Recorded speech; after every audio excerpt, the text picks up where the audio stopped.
ইসলামে নারীর উপার্জিত অর্থ সম্পদের মালিক সম্পূর্ণ ওই নারী। এতে স্বামীর কোনো হক বা অধিকার নেই। ইসলামী পরিবার ব্যবস্থা অনুযায়ী স্ত্রীর যদি বিলিয়ন ট্রিলিয়ন ডলারও থাকে, অন্যদিকে স্বামী যদি অসহায় দরিদ্রও হয়ে থাকেন, তবুও স্ত্রীর সম্পদ থেকে জোর করে কানাকড়ি নেওয়ার অধিকার স্বামীর নেই।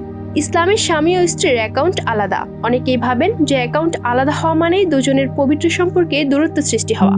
না, এটি সঠিক চিন্তা নয়। ইসলাম বলছে স্ত্রীর উপার্জন আলাদা। আল্লাহ তাআলা বলেন, আমি ব্যবসাকে হালাল করেছি এবং সুদকে হারাম করেছি। একজন পুরুষ হালাল পন্থায় যেসব ব্যবসা করতে পারবেন, নারীও সে ধরনের ব্যবসা করতে পারবেন। তিনি বিবাহিত হোক কিংবা অবিবাহিত, সে তার সম্পদের ওপর পূর্ণ নিয়ন্ত্রণকারী। অন্যদিকে স্ত্রীর যাবতীয় ব্যয়ভার বহন করবেন স্বামী। এমনকি স্ত্রীকে নিজের খরচ চালানোর কথাও বলা যাবে না, বরং এই দায়িত্ব স্বামীর। সুতরাং স্ত্রী তার অর্থ সম্পদ থেকে ইচ্ছে মতো ব্যয় করবেন। চাইলেই মা বাবা, ভাই বোনকে কিংবা দরিদ্রকে অথবা স্বামীকে দেওয়ার অধিকার একমাত্র তার।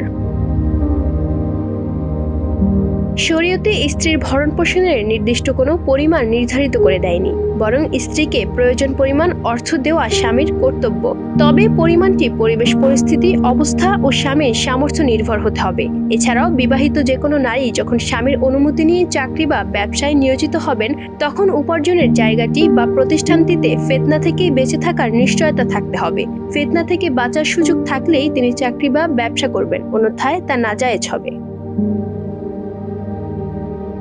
কেননা পবিত্র কোরআনে ইরশাদ হয়েছে, পর্দার বিধান তোমাদের পুরুষদের ও তাদের নারীদের অন্তর পবিত্র রাখার সর্বোত্তম ব্যবস্থা। অন্য আয়াতে আল্লাহ বলছেন, তোমরা ঘরের অভ্যন্তরে অবস্থান করবে, জাহিলি যুগের নারীদের মতো নিজেদেরকে প্রদর্শন করবে না। স্ত্রী যখন পর্দার বিধান মেনে চাকরি বা ব্যবসায় দিনের একটি বড় সময় বাইরে কাটান, তখন বাচ্চা কাচ্চা সহ সংসারের যাবতীয় দেখভাল ওই সময়টুকু করতে হয় স্বামীকে। এক্ষেত্রে স্ত্রী যেহেতু পারিবারিক দায়িত্ব থেকে দূরে থাকছেন, তাই স্ত্রী চাইলে স্বামীকে সহযোগিতা করতে পারেন। সওয়াবের নিয়তে যদি তিনি স্বামীকে উপার্জিত অর্থ থেকে দেন, তাতে সওয়াব বেশি হবে।